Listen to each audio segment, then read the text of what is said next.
주제는 말씀에서 만난 예수님인데, 시각과 관점의 차이에서 나이스크 운동의 어떤 위치적인 부분, 그런 부분과 함께 좀 이렇게 들여다보려고 합니다. 오래전에 언제였죠? 심포지움의 시각과 현상, 본질과 현상, 시각과 관점이라는 주제로 우리가 프린스턴에서 심포지움에 좀 생각해 봅니다. 그런 관점 속에서 다시 나이스크의 위치를 좀, 말씀의 위치에서 좀 조망해서 보는데요. 말씀 자체가 본질이죠. 회복이 뭐죠? 회복이 뭡니까? 제일 정면을 보이시는 분이 restoration. 회복을 우리가 돌아가는 본질로. 예, 그렇죠. 우리가 너무나 잘 알죠. 본질로 돌아간다는 것. 잃은 것이 있고 상실한 것을 전제로 하는데 본질로 돌아가자는 것이죠. 본질로 돌아가는 데 있어서 어떤 브릿지가 있는 건 분명하죠. 아까 우리 대표적 목사님 말씀하신 것처럼 예수 그리스도가 브릿지다. 내가 길이고 진리고 생명이다. 곧 그분 말씀이시죠. 말씀이 브릿지죠. 말씀 자체가 생명이고, 창세기 1장 우리가 말씀을 열어봐도 거기 하나님 태초에 하나님이 천지를 창조하셨다 그러실 때 땅이 혼돈하고 공허하고 흑암의 깊음 위에 있었는데 하나님의 말씀이 선포되어질 때, 하나님의 말씀이 임할 때 땅이 질서로 잡혀지고 그리고 채워지고 그리고 빛이 어둠을 몰아내는 사건으로 창조가 선포되죠. 나이스크를 말할 때 나이스크는 혼돈과 또 공허함과 흑암의 현상 속에서 본질이신 하나님이 주신 회복의 도구라고 생각합니다. 왜 나이스크냐면 그러는데, 나이스크 자체가 우리 5가지 본질, 기도와 말씀, 또 그 말씀과 기도로부터 본질로부터 나온 현상들이 이제 그 다음 3가지로 이어지잖아요. 그건 다 기본적으로 다 이해하고 있는 부분입니다. 그런 의미에서 나이스크는 회복의 도구라고 이야기할 때 그 도구의 핵심은 본질이 뭐죠? 그 본질은 곧 말씀이죠. 말씀입니다.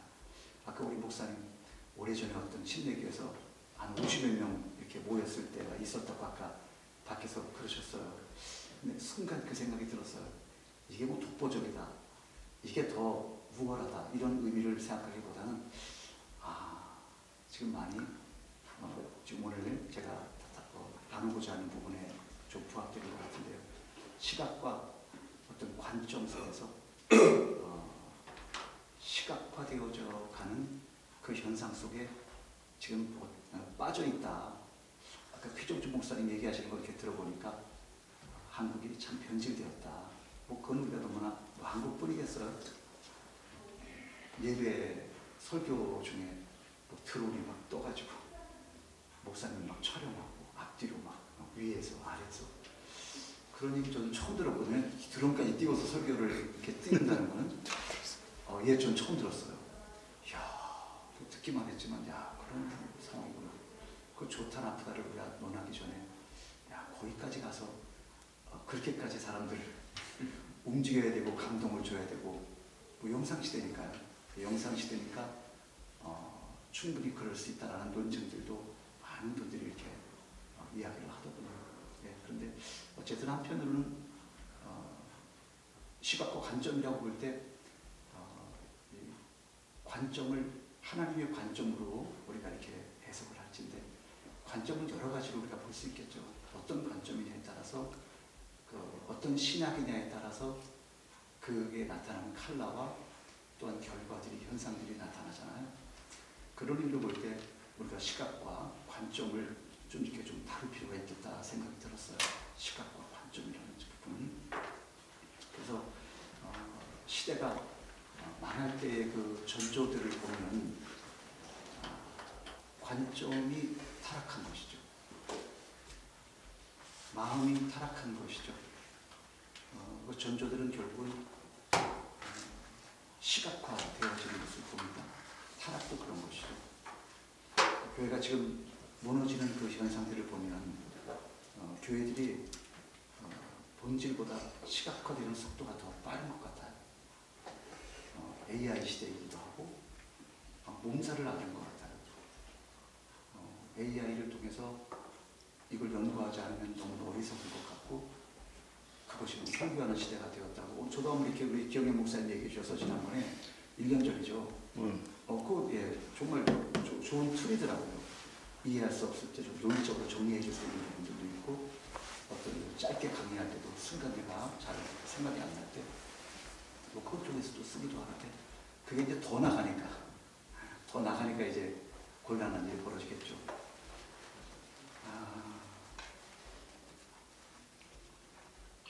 나이스크의 핵심이 뭐냐면 회복이죠. 그 성경의 핵심입니다. 회복의 신학에서의 복이 뭐냐라고 할 때 하나님은 복 주시는 하나님, 이 땅을 창조하시고 우리에게 복 주시기를 원하시는 하나님. 그래서 우리가 하나님으로부터 떠난 인생들을 다시 돌아오게 하시고 또 친히 찾아오시고 또 말씀하시는 하나님, 다시 하나님께로 부르시는 그 내용들을 우리가 회복의 관점으로 보는데 성경의 큰 띠이 뭐죠? 우리 나이스케 어떤 주제이기도 하죠. 예배가 회복되면 교회가 회복되고 나라와 가정이 산다. 예배가 회복되면 교회가 살고 나라와 가정이 산다. 우리가 늘 주장하는 부분인데요. 성경의 어떤 핵심 띠이죠. 예배가 무너지면 교회도 무너진다. 교회가 무너지면 나라와 가정이 무너진다. 그래서 회복된 사람들에게 나타나는 현상이 뭐냐.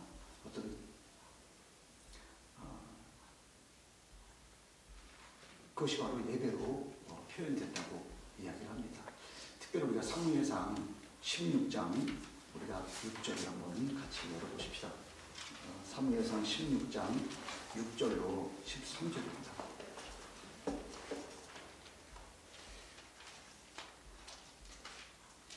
사무엘상 16장 6절로 13절 같이 한번 보겠습니다. 그들이 오매 사무엘이 엘리압을 보고 마음에 이르기를 여호와의 기름 부으실 자가 과연 그 앞에 있도다 하였더니 여호와께서 사무엘에게 이르시되 그 용모와 신장을 보지 말라. 내가 이미 그를 버렸노라. 나의 보는 것은 사람과 같지 아니하니 사람은 외모를 보거니와 나 여호와는 중심을 보느니라. 이새가 아비나답을 불러 사무엘이 앞을 지나게 하매 사무엘이 가로되 이도 여호와께서 택하지 아니하셨느냐. 이새가 산마로 지나게 하매 사무엘이 가로되 이도 여호와께서 택하지 아니하셨느니라. 이새가 그 아들 7으로 다 사무엘 앞을 지나게 하나 사무엘이 이새에게 이르되 여호와께서 이들을 택하지 아니하셨느니라 하고 또 이새에게 이르되 내 아들들이 다 여기 있느냐. 이새가 가로되 아직 말째가 남았는데 그가 양을 지키나이다. 사무엘이 이새에게 이르되 보내어 그를 데려오라. 그가 여기 오기까지는 우리가 식사 자리에 앉지 아니하겠노라. 이에 보내어 그를 데려오매 그의 빛이 붉고 눈이 빼어나고 얼굴이 아름답더라. 여호와께서 가라사대 이가 그니 일어나 기름을 부으라.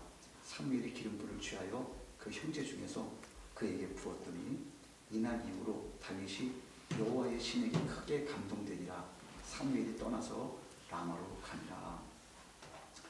우리가 여기에서 시각과 어떤 관점의 차이를 어떻게 볼 수 있을까요? 시각과 관점의 차이.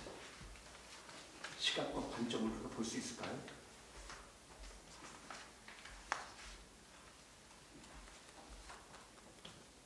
관점은 보이는 것과 또 듣는 것과 체험으로 만들어지죠. 시각은 보이는 것으로만 만들어집니다. 그래서 보는 것이 참 중요하죠. 듣는 것도 중요하다고 합니다. 그걸 따라서 이제 관점도 만들어지기 때문이죠.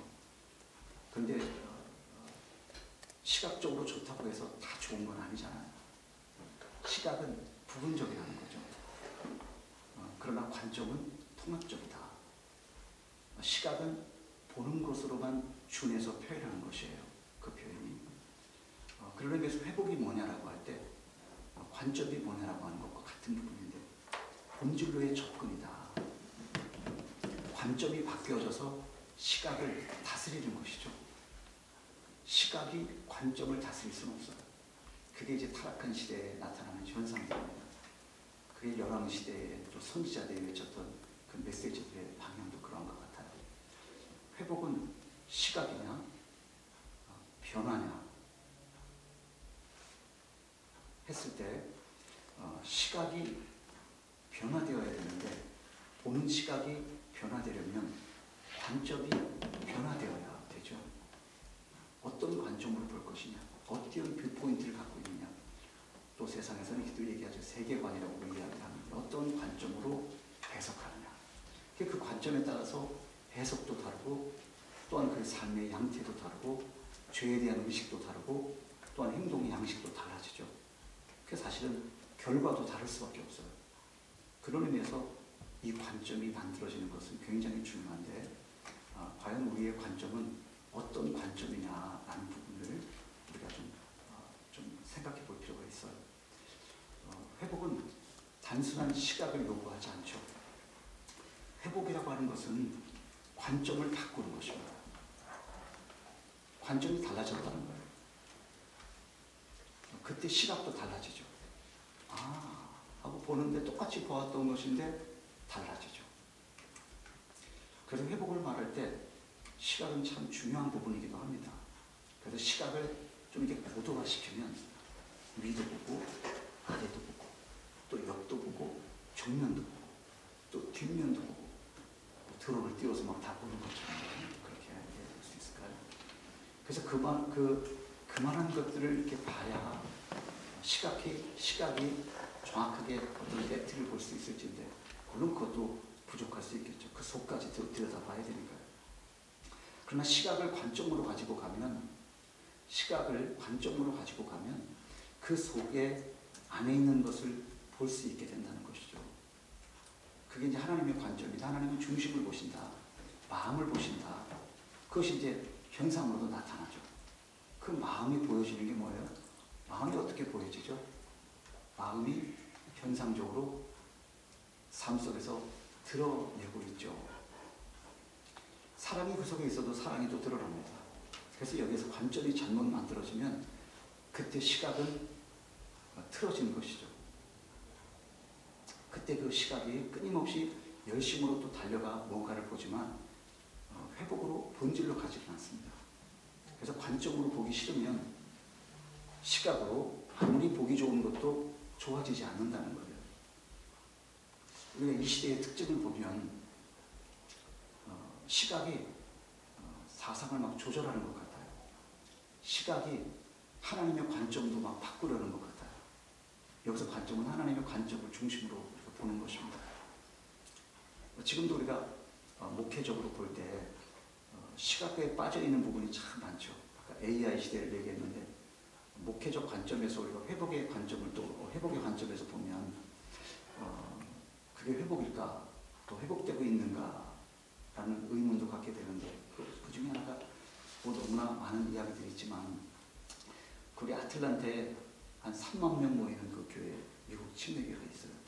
여러분 얘기하면 다 아는 교회인데 근데 그 교회는 동성연애도 환영한다.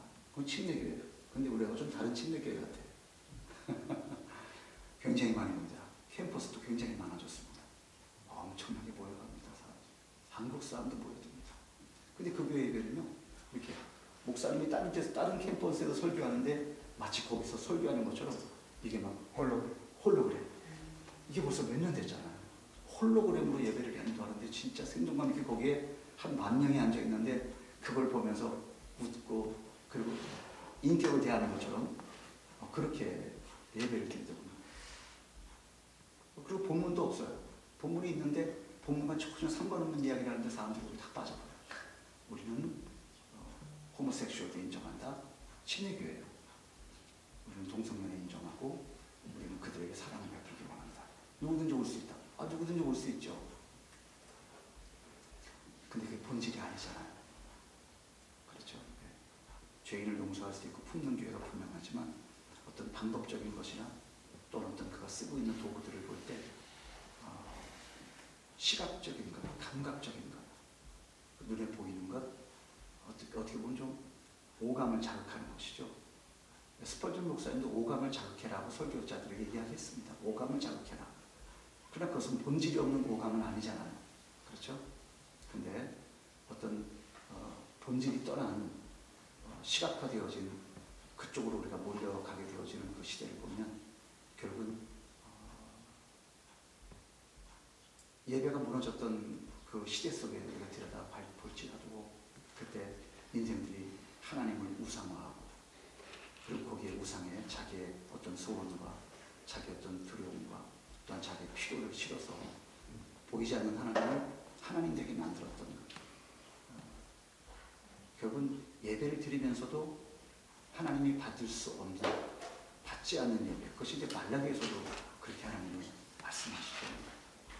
그런 것처럼